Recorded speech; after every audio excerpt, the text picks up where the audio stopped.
안녕하세요. 저는 한복순입니다. 67세 한의사죠. 30년을 참고 살았습니다. 30년 동안 남편의 바람, 시어머니의 모욕, 아들들의 무시를 견뎌냈어요. 하지만 그 모든 참음이 무너진 순간이 있었죠. 바로 큰아들이 저를 정신병원에 보내려는 서류를 준비하는 걸 발견했을 때였어요. 그때 깨달았습니다. 더 이상 착한 며느리, 순종적인 아내, 희생하는 어머니로 살 수는 없다는 걸 말이에요. 67세에 늦었다고 생각하세요? 아닙니다. 진짜 인생은 지금부터 시작이었어요. 제가 어떻게 재벌가 며느리에서 한 명의 독립적인 여성으로 거듭났는지, 30년간 저를 괴롭힌 사람들이 어떤 대가를 치렀는지 들려드릴게요. 이 이야기를 듣고 나면 나이가 많다고 포기하지 말라는 제 말뜻을 아실 거예요. 그날은 10월의 마지막 날이었어요. 찬바람이 살을 애는 듯 차가웠죠. 저는 평소처럼 새벽 5시에 일어나 가족들 아침을 준비하고 있었습니다. 30년간 변하지 않은 일상이었어요. 거실 청소를 하다가 큰아들 현수 방 앞을 지나게 됐죠. 문이 살짝 열려 있었는데 책상 위에 놓인 서류가 눈에 들어왔어요. 호기심에 들여다본 순간 온몸이 얼어붙었습니다. 정신병원 입원 신청서라는 글자가 선명하게 보였거든요. 환자 이름란에는 제 이름이 적혀 있었고요. 보호자란에는 큰아들과 둘째 아들의 이름이 나란히 적혀 있었어요. 손이 덜덜 떨렸습니다. 서류를 조심스럽게 들춰보니 더 충격적인 내용들이 나왔어요. 환자는 최근 들어 망상 증상을 보이며 가족들을 의심하고 있음, 현실 감각을 잃고 있어 강제 입원이 필요함이라고 적혀 있었죠. 망상 증상이라고요? 현실 감각을 잃었다고요? 저는 그 순간 웃음이 나왔어요. 쓴 웃음 말이에요. 30년 동안 남편이 바람 피우는 걸 알고도 참았고 그 여자들에게 제 남편이 200억 원이 넘는 돈을 퍼주는 것도 알고 있었거든요. 시어머니가 저를 하인 취급하는 것도 아들들이 저를 무시하는 것도 다 알고 있었어요. 그런데 이제 와서 제가 망상에 빠졌다고요? 현실 감각을 잃었다고요? 그날 밤 저는 잠을 이룰 수가 없었어요. 천장을 바라보며 30년을 돌아봤습니다. 27살 명문대 한의대를 졸업하고 의사 면허까지 가진 당당한 여성이었던 제가 어떻게 이렇게 됐을까 하고 말이에요. 결혼 첫 해부터 시작된 남편의 바람기를 기억해냈어요. 신혼여행에서 돌아온 지 한 달도 안 됐을 때였죠. 남편 재현이 늦게 들어오는 날이 잦아졌어요. 회사 일이 많다는 핑계였죠. 어느 날 밤 재현의 셔츠에서 낯선 향수 냄새를 맡았어요. 제가 쓰는 향수가 아니었거든요. 백화점 1층에서 나는 머리가 살짝 아파오는 그런 진한 향기였죠. 여보, 이 냄새 뭐예요? 라고 물었더니 재현은 화를 벌컥 냈어요. 신혼부부가 서로를 의심하면 어떻게 해? 그냥 지나가다 누군가와 스친 거겠지라면서 말이에요. 그때 저는 믿었어요. 아니, 믿고 싶었던 거죠. 신혼부부니까 서로를 믿어야 한다고 생각했거든요. 하지만 그런 일들이 계속 반복됐어요. 새벽 2시에 들어오면서 술자리가 길어졌다고 하는데 술 냄새는 나지 않았어요. 오히려 샤워를 하고 온 듯한 깨끗한 비누 냄새만 났죠. 한 번은 재현의 지갑에서 모텔 영수증을 발견했어요. 제 손이 떨렸지만 재현에게 따지지는 못했어요. 시어머니가 항상 하시던 말씀이 있었거든요. 며느리는 남편을 의심하는 게 아니야. 무조건 믿고 따라야 하는 거다라고요. 그렇게 첫 번째 외도를 모른 척했습니다. 두 번째도 세 번째도 마찬가지였어요. 재현은 점점 대담해졌죠. 주말에도 나가고 심지어 명절에도 회사 응급 상황이라며 집을 비웠어요. 시어머니 순자 씨는 그런 상황에서도 저만 탓했습니다. 며느리가 남편 잡아둘 능력이 없으니까 그런 거야. 남편이 바람 피우면 아내 탓이라고 했어라면서 말이에요. 그때의 저는 정말 바보였어요. 시어머니 말이 맞나 싶어서 더 열심히 살림을 하고 더 예쁘게 보이려고 노력했거든요. 새벽 5시에 일어나서 밤 12시까지 집안일을 했어요. 하지만 재현의 바람기는 더 심해졌죠. 첫 번째 여자에게는 강남 아파트를 사줬어요. 15억 원짜리 아파트를요. 저는 그때도 몰랐어요. 나중에야 알게 된 거죠. 두 번째 여자에게는 제주도 펜션을 사줬어요. 8억 원이었죠. 그 펜션에서 그 여자와 함께 찍은 사진들을 저는 훨씬 나중에 보게 됐어요. 재현이 저에게 한 번도 보여준 적 없는 그런 행복한 얼굴로 웃고 있더라고요. 그 모든 일이 벌어지는 동안 저는 뭘 하고 있었을까요? 남편이 다른 여자들에게 수십억 원을 퍼주는 동안 저는 생활비로 월 100만 원을 받고 살았어요. 100만 원으로 4인 가족 생활비를 감당해야 했죠. 한 번은 친정어머니가 암 진단을 받으셨어요. 수술비가 3천만 원 정도 필요하다고 했죠. 저는 용기를 내서 재현에게 말했어요. 여보, 어머니 수술비 좀 도와주세요라고요. 재현의 대답은 차가웠어요. 내가 뭘 해봤다고 돈을 달라고 하냐? 시집 온 년이 친정 걱정 말고 시댁 걱정이나 해라면서 단 한 푼도 주지 않았어요. 결국 친정어머니는 제대로 된 치료를 받지 못하고 돌아가셨습니다. 그때 제가 얼마나 자책했는지 모르세요. 의사 면허도 있고 능력도 있는 딸이 어머니 수술비 하나 마련하지 못했다고 생각하니 너무 괴로웠어요. 친정어머니 장례식 때도 시어머니는 저를 못 가게 했어요.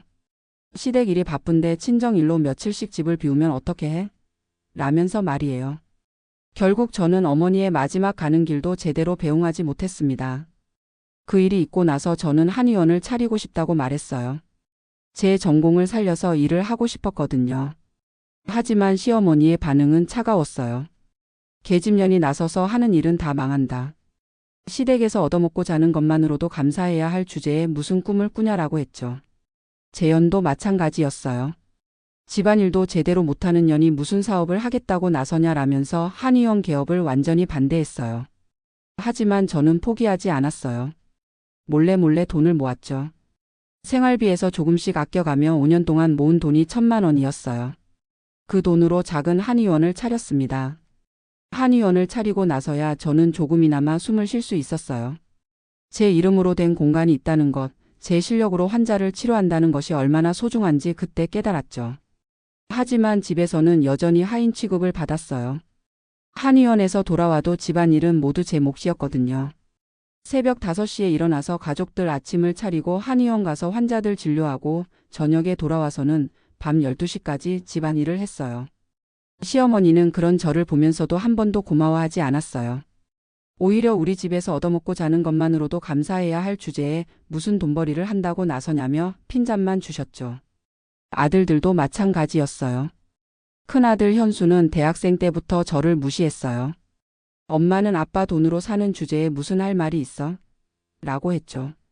둘째 현우도 의대에 들어가면서부터는 저를 더더욱 하찮게 봤어요. 그렇게 30년이 흘렀습니다. 27에 시집온 새색시가 어느새 57이 됐고 이제는 67이 된 거예요. 30년 동안 저는 한 번도 진짜 화를 내본 적이 없었어요. 남편이 바람피워도 시어머니가 모욕해도 아들들이 무시해도 참았거든요. 참으면 언젠가는 좋아질 거야 라고 생각했죠. 하지만 그날 밤 정신병원 입원 서류를 본 순간 깨달았어요. 30년을 참았는데도 상황은 전혀 나아지지 않았다는 걸 말이에요. 오히려 더 악화됐죠. 이제는 저를 아예 정신병자로 몰아서 격리시키려고 하고 있었어요. 왜일까요? 제가 재현의 바람기에 대해 문제를 제기했기 때문이에요. 더 이상 조용히 당하고만 있지 않겠다고 말했기 때문이죠. 그날 밤 저는 결심했습니다. 더 이상 참지 않겠다고요. 67세에 늦었다고 생각할 수도 있지만 남은 인생만큼은 제대로 살겠다고 말이에요. 다음 날부터 저는 달라졌어요. 겉으로는 평소와 똑같이 행동했지만 속으로는 치밀한 계획을 세우기 시작했거든요. 먼저 작은 녹음기를 샀어요. 요즘 나오는 건 손톱만 한 크기인데도 몇 시간씩 녹음이 가능하더라고요. 그리고 은행에 가서 제 명의로만 된 비밀 계좌도 하나 만들었습니다. 30년 동안 쌓아둔 일기장들도 다시 꺼내봤어요. 공책으로 10권이 넘었어요. 재현이 바람피운 날짜, 시어머니가 저를 모욕한 내용, 아들들이 저를 무시한 일들이 모두 적혀 있었죠. 그때까지만 해도 그냥 속상한 마음을 달래려고 적었던 일기였는데 이제 보니 이게 모두 증거가 될 수 있겠더라고요. 대학 동창 중에 변호사가 된 친구가 있었어요. 윤미숙이라는 친구인데 30년 동안 연락을 끊고 지냈죠. 제가 결혼하고 나서는 시댁에서 친구들과 어울리는 것도 좋게 보지 않았거든요. 용기를 내서 미숙이에게 전화를 걸었어요. 미숙아, 나 복순이야. 혹시 시간 되면 한번 만날 수 있을까? 라고 했죠. 미숙이는 반가워하며 바로 만나자고 했어요. 30년 만에 만난 친구는 많이 달라져 있었어요. 혼자 아이를 키우며 법조계에서 성공한 강인한 여성이 되어 있었거든요. 복순아, 그동안 어떻게 살았어? 연락 한 번 없더라라고 하는 미숙이에게 저는 모든 걸 털어놨어요. 30년간 당한 일들을 하나하나 말하니까 미숙이의 얼굴이 점점 굳어지더라고요. 복순아, 이건 정말 심각한 가정폭력이야. 신체적 폭력만 폭력이 아니거든. 경제적 통제, 정서적 학대, 이 모든 게 다 폭력이야 라고 미숙이가 말했어요. 그리고 제가 가지고 있는 일기장들과 각종 자료들을 보더니 이 정도면 재산분할 소송에서 절대적으로 유리할 거야 라고 했죠. 하지만 미숙이는 조심스럽게 말했어요. 복순아, 하지만 이건 장기전이 될 거야. 상대방도 만만하지 않을 테고 너도 각오를 단단히 해야 해라고요. 저는 미숙이를 똑바로 보며 말했어요. 30년을 참았는데 이제 와서 몇 년 더 못 견딜 것 같지는 않아. 오히려 이제야 정말 살 것 같아라고요. 그날 밤부터 저는 본격적인 준비를 시작했어요. 재현이 치매 초기 증상으로 밤에 잠을 못 이루고 중얼거리는 일이 많아졌는데 그때마다 녹음기를 켜뒀죠. 영희야, 미안해. 내가 너무 많이 줬나? 라든가 그 돈을 어떻게 설명하지? 회사 돈인 걸 들키면 안 되는데 같은 말들을 녹음했어요. 낮에는 가사 도우미인 척하며 재현의 서재를 정리했죠. 그러면서 중요한 서류들을 몰래 복사해뒀어요. 법인카드 사용 내역, 부동산 관련 서류, 주식 거래 내역 등 모든 걸 복사했습니다. 재현의 휴대폰도 확인했어요. 요즘 나이 든 사람들은 휴대폰 잠금도 간단하게 해두더라고요. 재현의 휴대폰에는 여러 여자들과의 메시지가 가득했어요. 영희야, 이번 달 용돈 500만 원 입금했어. 맛있는 거 사 먹어. 수정아, 오늘 밤에 만날 수 있어? 새로 산 목걸이 줄게. 민지야, 학비 걱정하지 마. 아저씨가 다 해결해 줄게. 이런 메시지들을 하나하나 사진으로 찍어뒀어요. 증거로 남겨두려고 말이에요. 그러면서 큰아들과 둘째 아들의 대화도 몰래 들었어요. 어느 날 저녁 두 아들이 거실에서 나누는 대화를 들어보니 정말 충격적이었어요. 형, 엄마 정말 이상해진 것 같아. 아빠 바람 피운다고 계속 얘기하고. 그러니까 말이야. 아빠가 치매 걸려서 헛소리하는 거를 진짜로 믿고 있어. 이러다가 우리 재산에 문제 생기는 거 아니야? 그래서 정신병원에 보내려고 하는 거잖아. 엄마가 이상한 소리 계속하면 아빠 회사에도 문제가 될 거고. 이 대화를 들으면서 저는 가슴이 철렁 내려앉았어요. 제가 30년 동안 낳고 길러준 아들들이 저를 이렇게 생각하고 있었다니요. 하지만 동시에 더 확실한 증거를 얻을 수 있었어요. 아들들이 저를 정신병원에 보내려는 이유가 재산 때문이라는 걸 녹음으로 남겼거든요. 며칠 후에는 더 충격적인 대화를 들었어요.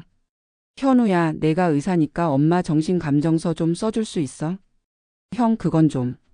내가 정신과 의사도 아니고. 그냥 적당히 써주면 돼. 어차피 엄마 상태 보면 누가 봐도 이상하다고 생각할 거야. 알겠어, 형. 어차피 엄마가 계속 이러면 우리도 피해잖아. 둘째 아들 현우가 의사 면허를 악용해서 가짜 정신감정서를 써주기로 했다는 내용이었어요. 이것도 모두 녹음해 뒀습니다. 그 무렵 시어머니 방을 청소하다가 오래된 통장들을 발견했어요. 시아버지가 돌아가시기 전에 만들어둔 통장들인데 시어머니가 혼자 관리하고 있었던 거예요. 통장을 보니 이상한 점이 많았어요. 시아버지 명의 통장에서 시어머니 명의로 거액이 이체된 기록들이 있었거든요. 그것도 시아버지가 중환자실에 계실 때 말이에요. 나중에 알고 보니 시어머니가 시아버지 도장을 이용해서 재산을 미리 빼돌린 거였어요. 다른 형제들 몰래 말이죠.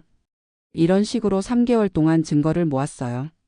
재현의 30년간 불륜 증거, 회사 돈 사적 사용 증거, 아들들의 정신병원 강제 입원 계획, 둘째 아들의 정신감정서 위조 계획, 큰아들의 회사 돈 투기 사실, 시어머니의 재산 가로채기 등 모든 걸 다 확보했죠.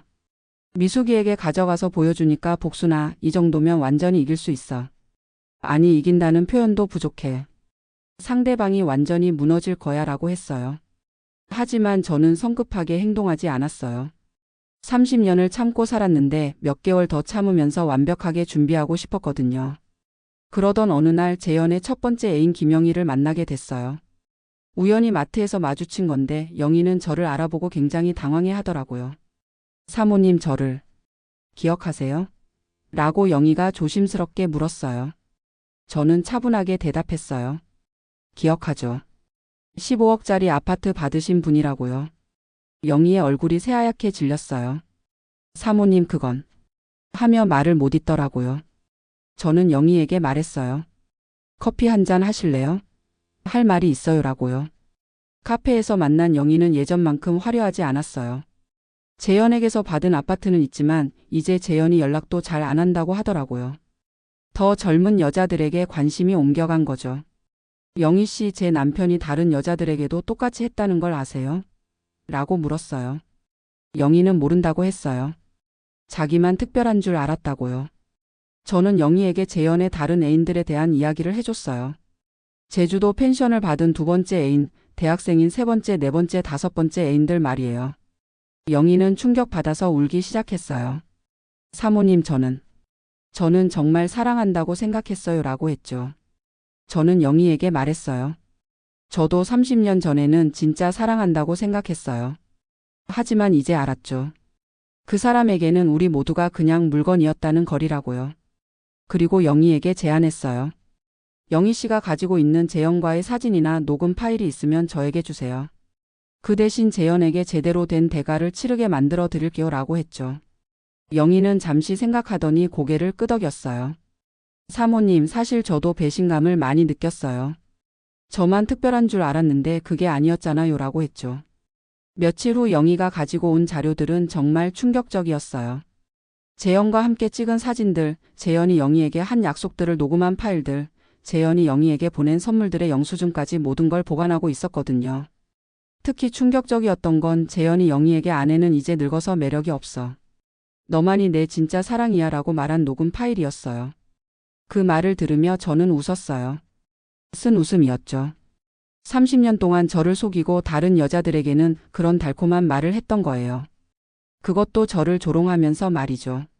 이제 모든 준비가 끝났다고 생각했어요. 하지만 한 가지 더 확인하고 싶은 게 있었어요. 재현 회사의 경리부장을 만나는 것이었죠. 재현의 회사 대한건설 경리부장은 김철수 씨라는 분이었어요. 20년 넘게 회사에서 일한 베테랑이었죠. 김 부장님을 만나서 재현의 법인카드 사용 내역에 대해 물어봤어요. 김 부장님은 처음에는 말하기를 꺼려하더니 나중에는 속내를 털어놓으셨어요. 사모님, 사실 저도 너무 힘들었어요. 회장님이 법인카드로 개인적인 용도에 쓰시는 걸 알면서도 못 본 척해야 했거든요 라고 하시더라고요. 김 부장님이 보여준 자료는 정말 충격적이었어요. 재현이 법인카드로 애인들과의 해외여행비로만 연간 2억 원씩 썼더라고요. 그것도 회사 출장비로 처리해서 말이에요. 사모님, 이런 일이 계속되면 회사에도 문제가 될 수 있어요. 세무서에서 조사 나오면 저도 책임져야 하는 상황이거든요 라고 김 부장님이 걱정스럽게 말씀하셨어요. 저는 김 부장님께 말했어요. 부장님, 조금만 더 참으세요. 곧 모든 게 정리될 테니까요 라고요. 그 무렵 둘째 아들 현우의 병원에서 일하는 간호사를 통해서도 충격적인 사실을 알게 됐어요. 현우가 수술 실수로 환자를 사망에 이르게 했는데 그걸 은폐하려고 동료 의사들과 짜고 거짓 기록을 만들었다는 거예요. 그 간호사는 양심의 가책을 느끼고 있었어요. 원장님, 저희가 이러면 안 되는 거 아닌가요? 환자 가족들은 아직도 진짜 사망 원인을 모르고 있어요 라고 하더라고요. 저는 그 간호사에게 부탁했어요. 혹시 그때 상황에 대한 자료가 있으면 저에게 보여주실 수 있어요? 저도 의사거든요. 제대로 된 판단을 해보고 싶어요 라고 했죠. 며칠 후 그 간호사가 가져온 자료를 보고 저는 경악했어요. 현우가 명백한 의료 과실을 저질렀는데 그걸 예측 불가능한 합병증으로 조작한 거였어요. 이제 정말 모든 준비가 끝났어요. 재현의 30년간 불륜과 횡령 증거, 현수의 투기 실패와 회사 돈 유용 증거, 현우의 의료사고 은폐 증거, 시어머니의 재산 가로채기 증거까지 모든 걸 확보했죠. 미숙이와 함께 최종 점검을 했어요. 복순아, 이제 정말 시작해도 될 것 같아. 이 정도 증거면 법정에서도 완전히 이길 수 있어라고 미숙이가 확신했어요. 하지만 저는 법정에서 이기는 것보다 더 확실한 방법을 생각하고 있었어요. 30년 동안 저를 무시하고 조롱했던 사람들에게 제대로 된 대가를 치르게 하고 싶었거든요. 그래서 완벽한 타이밍을 기다렸어요. 바로 재현의 생일이었죠.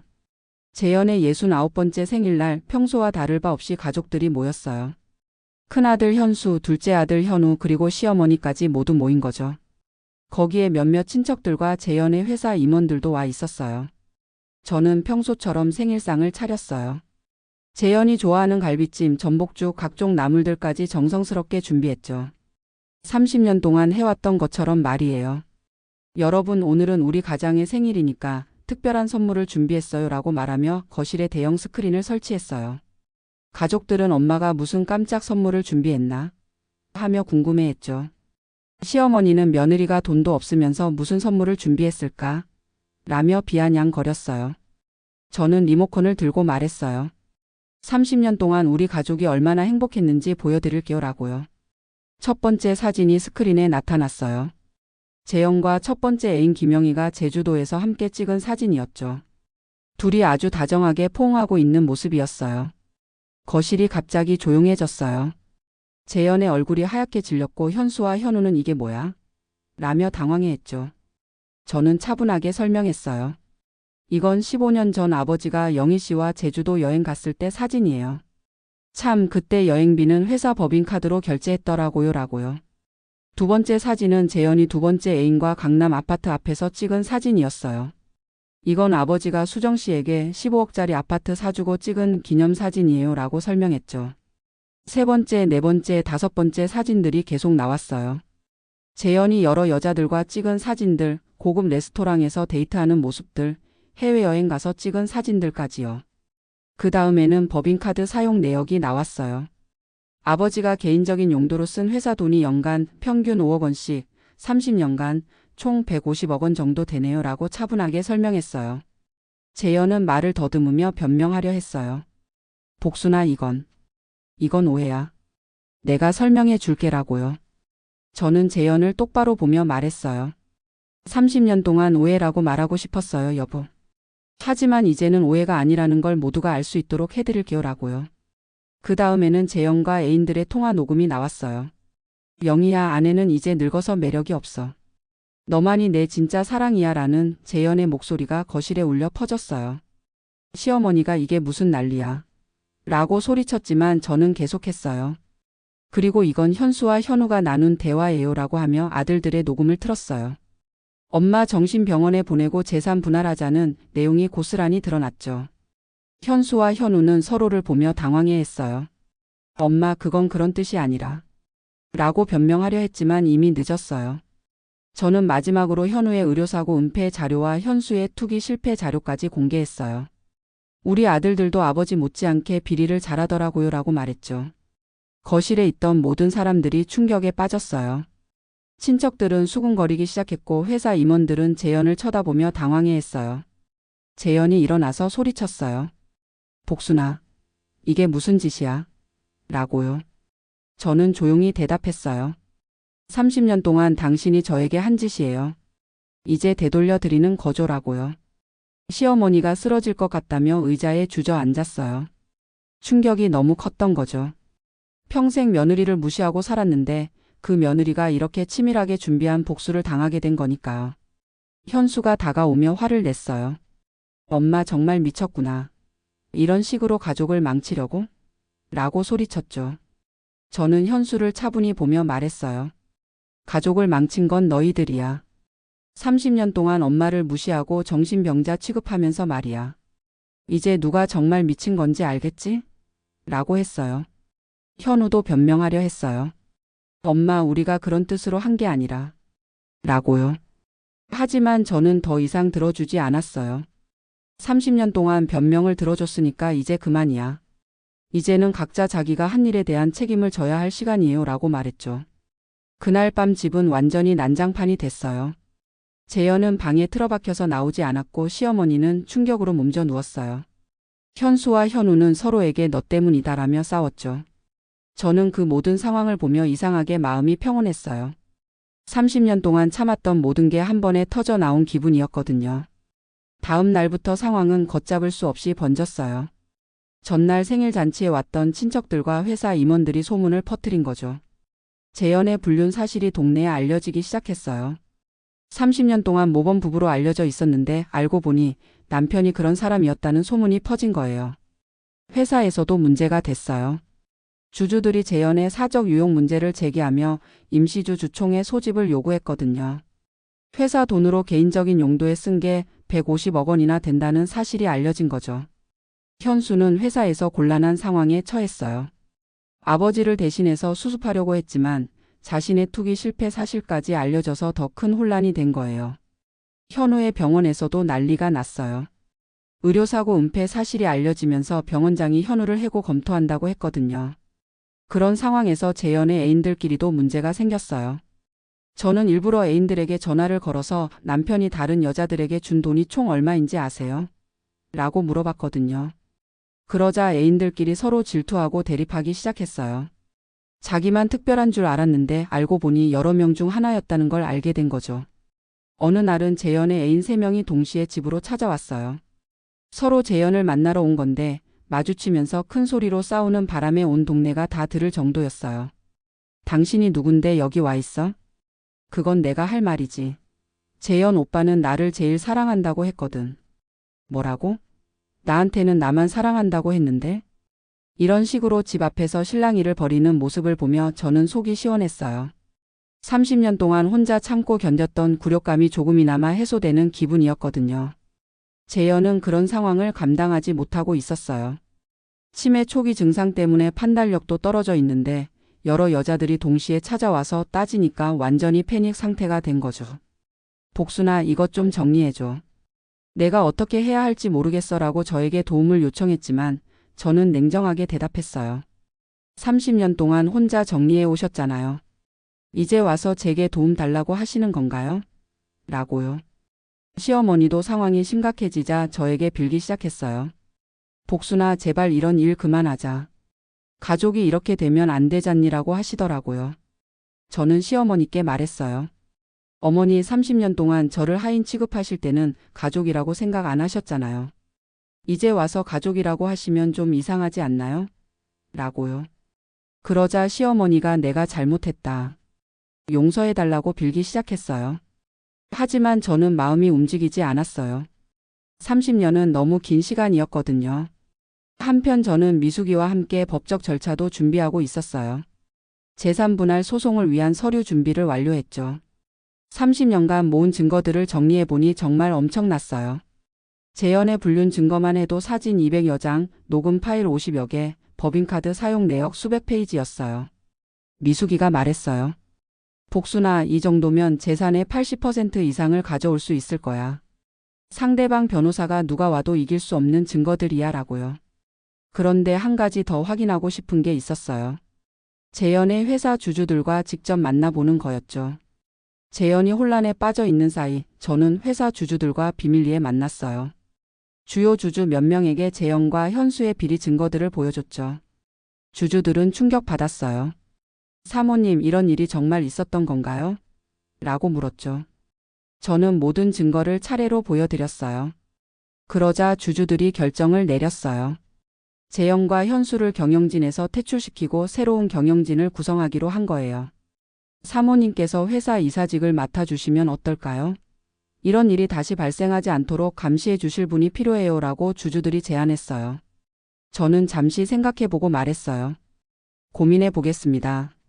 하지만 제가 맡는다면 제대로 할 자신은 있어요 라고요. 그 무렵 현우의 의료사고 피해자 가족들도 진실을 알게 됐어요. 저는 그 가족들을 직접 만나서 현우가 어떻게 사고를 은폐했는지 설명해 드렸어요. 피해자 가족들은 분노했어요. 그렇다면 우리 아버지는 살 수 있었던 건가요? 라고 물으시더라고요. 저는 고개를 끄덕였어요. 제가 봐도 명백한 의료 과실이었어요 라고 했죠. 그 가족들은 현우를 고소하기로 결정했어요. 의료사고 은폐와 거짓 진단서 작성 등의 혐의로 말이에요. 한편 시어머니의 과거 문제도 처리했어요. 시아버지 재산을 불법적으로 가로챈 부분을 국세청에 신고한 거죠. 세무공무원이 와서 조사해보니 시어머니가 탈세한 금액이 수십억 원에 달했어요. 추징금만 해도 엄청난 액수였죠. 이제 정말 모든 준비가 끝났어요. 재현에게 이혼장을 내밀 때가 온 거죠. 어느 날 저녁 저는 재현에게 이혼장을 건넸어요. 30년 동안 고생했어요. 이제 각자 살아요라고 말했죠. 재현은 당황해서 말했어요. 복순아, 갑자기 이혼이 무슨 말이야? 우리가 대화로 풀 수 없을까? 라고요. 저는 차분하게 대답했어요. 30년 동안 대화하려고 했어요. 하지만 당신은 한 번도 들어주지 않았잖아요. 이제 대화할 시간은 끝났어요 라고요. 재현이 내가 잘못한 건 인정해. 하지만 이혼까지는. 라고 말하려 했지만 저는 끝까지 들어주지 않았어요. 법정에서 봐요라고 말하고 돌아섰어요. 재산 분할 소송은 제가 압도적으로 이겼어요. 30년간의 불륜과 정신적 학대 증거가 너무 명확했거든요. 법원에서 재현의 재산 중 80%를 저에게 분할해 주라고 판결했어요. 재현은 억울하다며 항소했지만 소용없었어요. 2심, 3심에서도 똑같은 결과가 나왔거든요. 결국 재현은 회사에서도 물러나고 재산의 대부분도 잃게 됐어요. 남은 재산 20%로는 예전 같은 생활을 할 수 없었죠. 현수도 회사에서 해고됐어요. 투기 실패로 생긴 손실을 개인 재산으로 배상해야 했고 더 이상 재벌 2세로서의 지위를 유지할 수 없게 됐죠. 현우는 의료사고로 의사 면허가 정지됐어요. 손해배상 소송까지 당해서 개인회생 신청을 해야 할 상황이 됐죠. 시어머니는 국세청 추징금 때문에 재산 대부분을 잃었어요. 더 이상 큰 집에서 살 수 없게 되어서 정부 지원 요양원에 들어가셨죠. 저는 그 모든 과정을 지켜보며 이상하게 마음이 평온했어요. 복수라기보다는 정의가 실현되는 기분이었거든요. 재산 분할로 받은 돈으로 저는 새로운 시작을 준비했어요. 먼저 새 아파트를 계약했어요. 30년 만에 온전히 제 이름으로 된 집을 가지게 된 거죠. 그리고 큰 한방병원을 개원했어요. 병원 이름은 새시작 한방병원으로 지었죠. 30년 전 꿈꿨던 의사로서의 삶을 다시 시작하는 의미였어요. 병원을 개원하고 나서 많은 환자들이 찾아왔어요. 특히 저와 비슷한 처지의 중년 여성들이 많았죠. 그분들에게 저는 말했어요. 나이가 많다고 포기하지 마세요. 진짜 인생은 지금부터입니다. 라고요. 미숙이와 함께 가정폭력 피해 여성 법률 지원센터도 설립했어요. 저처럼 오랫동안 참고 살았던 여성들을 도와주고 싶었거든요. 센터를 찾아오는 여성들이 많았어요. 그분들은 저에게 말했어요. 원장님 이야기를 듣고 용기가 났어요. 저도 이제 진짜 제 인생을 살고 싶어요. 라고요. 그런 말을 들을 때마다 제가 한 일이 옳았다는 확신이 들었어요. 저 혼자만의 복수가 아니라 많은 여성들에게 희망을 준 일이었다는 생각이 들었거든요. 재현의 전 애인 김영희도 저희 병원에서 새 출발했어요. 간호조무사 자격을 따서 병원에서 일하기 시작한 거죠. 영희가 말했어요. 원장님, 우리 둘 다 그 사람 때문에 인생을 낭비했지만 이제는 우리 것을 찾았어요. 라고요. 저는 영희에게 말했어요. 그럼요. 이제 우리는 그 누구에게도 의존하지 않고 당당하게 살 수 있어요. 라고요. 한편 재현은 점점 더 비참한 상황이 됐어요. 애인들마저 모두 떠났거든요. 돈이 없어지니까 더 이상 관심을 갖지 않게 된 거죠. 재현은 원룸에서 혼자 살면서 치매가 점점 심해져 갔어요. 가끔 저에게 전화를 걸어서 복수나 미안하다, 용서해달라고 빌었지만 저는 전화를 받지 않았어요. 30년 동안 제가 용서를 구할 때는 한 번도 들어주지 않았잖아요. 이제 와서 용서를 구한다고 해서 들어줄 이유는 없었어요. 현수와 현우도 비슷한 상황이었어요. 현수는 사업 실패로 빚더미에 앉아서 아르바이트로 생계를 유지하고 있었고 현우는 의료계에서 완전히 매장당했어요. 두 아들 모두 가끔 저에게 연락해서 엄마 도와달라고 빌었지만 저는 단호하게 거절했어요. 30년 동안 엄마를 무시하고 정신병자 취급했잖아. 이제 와서 도움 달라고 하는 건 좀 이상하지 않니? 라고 말했죠. 시어머니도 요양원에서 저에게 편지를 보내왔어요. 복수나 내가 잘못했다. 한 번만 용서해달라는 내용이었죠. 하지만 저는 답장하지 않았어요. 30년이라는 시간은 용서하기에는 너무 길었거든요. 대신 저는 새로운 삶에 집중했어요. 병원 운영도 잘 됐고 법률 지원센터를 통해 도움받은 여성들도 많았어요. 어느 날은 지역 방송국에서 인터뷰 요청이 왔어요. 67세의 새 인생을 시작한 여성이라는 주제로 제 이야기를 소개하고 싶다고 했죠. 저는 인터뷰에서 말했어요. 나이가 많다고 포기할 필요 없어요. 늦었다고 생각할 때가 가장 빠른 때라고 하잖아요. 저도 67세에 진짜 제 인생을 찾았거든요. 라고요. 그 인터뷰가 방송되고 나서 전국에서 저에게 연락이 왔어요. 저와 비슷한 처지의 여성들이 저도 용기를 내보겠다며 도움을 요청했거든요. 그런 분들을 도와드리면서 저는 깨달았어요. 제가 한 일이 단순한 복수가 아니라 정의를 실현한 일이었다는 걸 말이에요. 6개월 후 저는 바다가 보이는 작은 펜션을 하나 샀어요. 주말마다 가서 쉴 수 있는 공간을 만들고 싶었거든요. 펜션 정원에는 제가 직접 꽃들을 심었어요. 장미, 코스모스, 해바라기까지 다양한 꽃들을 정성스럽게 가꿨죠. 30년 동안 다른 사람들을 위해서만 살았는데 이제는 제가 좋아하는 것들을 할 수 있게 된 거예요. 펜션에서 바다를 바라보며 일기를 쓰는 시간이 제일 행복했어요. 67세에 찾은 진짜 행복이었죠. 일기에 이런 글을 적었어요. 30년 동안 참고 견뎠던 시간들이 헛되지 않았다. 그 시간이 있었기에 지금의 자유가 더욱 소중하게 느껴진다. 늦었다고 생각할 때가 가장 빠른 때였다. 어느 날 펜션에 앉아 있는데 재현이 찾아왔어요. 많이 초라해진 모습이었죠. 예전의 위풍당당한 모습은 온데간데없고 작은 경차를 타고 와서는 멀찌감치 서서 저를 바라보고 있었어요. 저는 재현을 보고도 일어나지 않았어요. 그냥 의자에 앉아서 차를 마시며 바다를 바라봤죠. 한참 후에 재현이 조심스럽게 다가왔어요. 복순아, 한 번만 얘기할 수 있을까? 라고 말했죠. 저는 재현을 보지도 않고 말했어요. 30년 전에 그렇게 말할 걸 그랬어요 라고요. 재현이 내가 정말 잘못했다. 모든 걸 되돌릴 수는 없지만 적어도 사과는 하고 싶어라고 했어요. 저는 그제야 재현을 똑바로 봤어요. 치매가 많이 진행돼서 예전 같지 않은 모습이었지만 그래도 진심으로 후회하는 것 같았어요. 하지만 저는 담담하게 말했어요. 사과받았어요. 이제 가세요. 제가 힘들게 찾은 평화를 깨트리지 마시고요 라고요. 재현은 복순아, 나는 이제 정말 외로워. 아무도 없어라고 말했어요. 저는 재현에게 말했어요. 저도 30년 동안 외로웠어요. 남편이 있었지만 진짜 혼자였거든요. 이제 당신이 그 기분을 아시겠네요 라고요.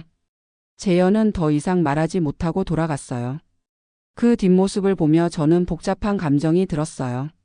미안하다기보다는 이제야 끝났구나 하는 안도감이었죠. 현수와 현우도 몇 번 찾아왔어요. 특히 현수는 엄마 제발 한 번만 도와달라. 아이들 학비라도 좀 도와달라고 빌었죠. 저는 현수에게 말했어요. 30년 동안 엄마를 정신병자 취급하면서 정신병원에 보내려고 했잖아. 그때 내 아이들 생각은 했니? 라고요. 엄마, 그건 정말 잘못 생각한 거였어. 이제 알았어라고 현수가 말했지만 저는 마음이 움직이지 않았어요. 알았다고 해서 모든 게 용서되는 건 아니야. 넌 이제 혼자 힘으로 살아봐. 그게 어떤 건지 알아야 할 시간이야 라고 말했죠. 현우도 마찬가지였어요. 엄마 의사 면허 복권 받을 때까지만 도와달라고 빌었지만 저는 단호하게 거절했어요. 내가 환자를 죽게 하고도 숨긴 걸 내가 어떻게 도와줘? 그건 의사로서 해서는 안 될 일이었어라고 말했죠. 시어머니는 요양원에서 돌아가셨어요. 마지막까지도 저에게 용서를 구하는 편지를 보내셨지만 저는 한 번도 답장하지 않았어요. 장례식 때도 저는 가지 않았어요. 30년 동안 저를 무시하고 모욕했던 분이니까 마지막까지 그 관계를 유지하고 싶었거든요. 그렇게 1년이 흘렀어요. 저는 완전히 새로운 사람이 됐어요. 병원도 잘 되고 있었고 법률지원센터를 통해 도움받은 여성들도 100명이 넘었어요. 어느 날 병원에 젊은 여성이 찾아왔어요. 결혼 5년 차인데 남편이 바람 피우고 시어머니가 괴롭힌다는 거예요. 그 여성에게 저는 말했어요. 5년이면 아직 늦지 않았어요. 30년을 참지 마시고 지금 결정하세요. 지금이 가장 빠른 때예요 라고요. 그 여성은 제 말을 듣고 용기를 냈어요. 이혼 소송을 진행해서 새로운 삶을 시작했죠. 나중에 고맙다는 인사를 하러 왔을 때 그 밝은 얼굴을 보며 저는 정말 뿌듯했어요. 2년이 지나자 재현이 혼자 죽었다는 소식을 들었어요. 치매가 심해져서 제대로 관리받지 못하다가 원룸에서 쓸쓸히 세상을 떠난 거였어요. 장례식에는 현수와 현우만 참석했대요. 그 많던 애인들도 회사 사람들도 아무도 오지 않았다고 했죠. 저는 재현의 죽음 소식을 듣고도 별다른 감정이 들지 않았어요. 이미 30년 전에 제 마음속에서는 죽은 사람이었거든요. 대신 그날 저는 펜션 정원에 새로운 꽃을 심었어요. 백일홍이었죠. 새로운 시작이라는 꽃말을 가진 꽃이었어요.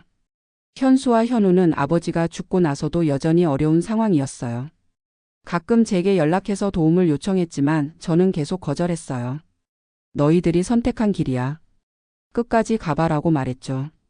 3년째 되는 해 저는 책을 한 권 썼어요. 67세에 찾은 진짜 인생이라는 제목이었죠. 제 경험을 통해 많은 여성들에게 용기를 주고 싶었거든요. 책이 출간되자 큰 반향이 일었어요. 전국에서 강연 요청이 쇄도했고 방송 출연 제안도 많이 왔어요. 저는 가능한 한 많은 곳에 가서 제 이야기를 했어요. 나이가 많다고 포기하지 마세요. 진짜 인생은 지금부터입니다. 라는 메시지를 전했죠. 강연을 들은 분들은 눈물을 흘리며 말했어요. 원장님 덕분에 용기가 났어요. 저도 이제 제 인생을 살아보겠어요. 라고요. 그런 말을 들을 때마다 제가 겪었던 모든 고통이 의미 있는 일이었다는 생각이 들었어요. 4년째 되는 해 저는 제2의 법률 지원센터를 열었어요.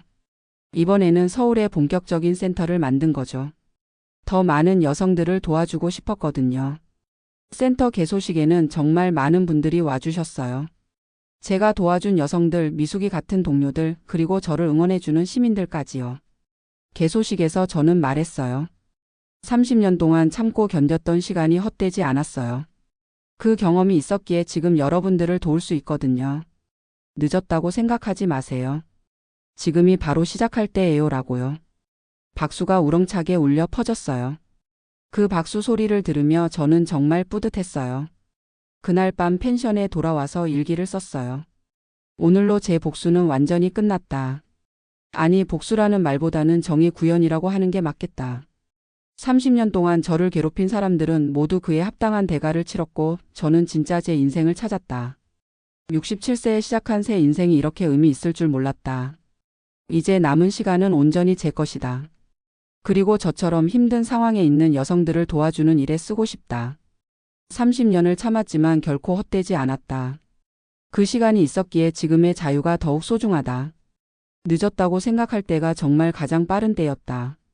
마지막 페이지를 덮으며 저는 창밖을 바라봤어요. 제가 심은 꽃들이 달빛 아래에서 조용히 흔들리고 있었어요. 67세에 찾은 진짜 행복. 이보다 더 큰 복수는 없을 것 같았어요. 그들이 저를 불행하게 만들려고 했지만 결국 저는 이렇게 행복해졌으니까요. 석양이 바다 저편으로 져가는 모습을 바라보며 저는 미소를 지었어요. 진짜 제 인생이 지금 시작된 거예요.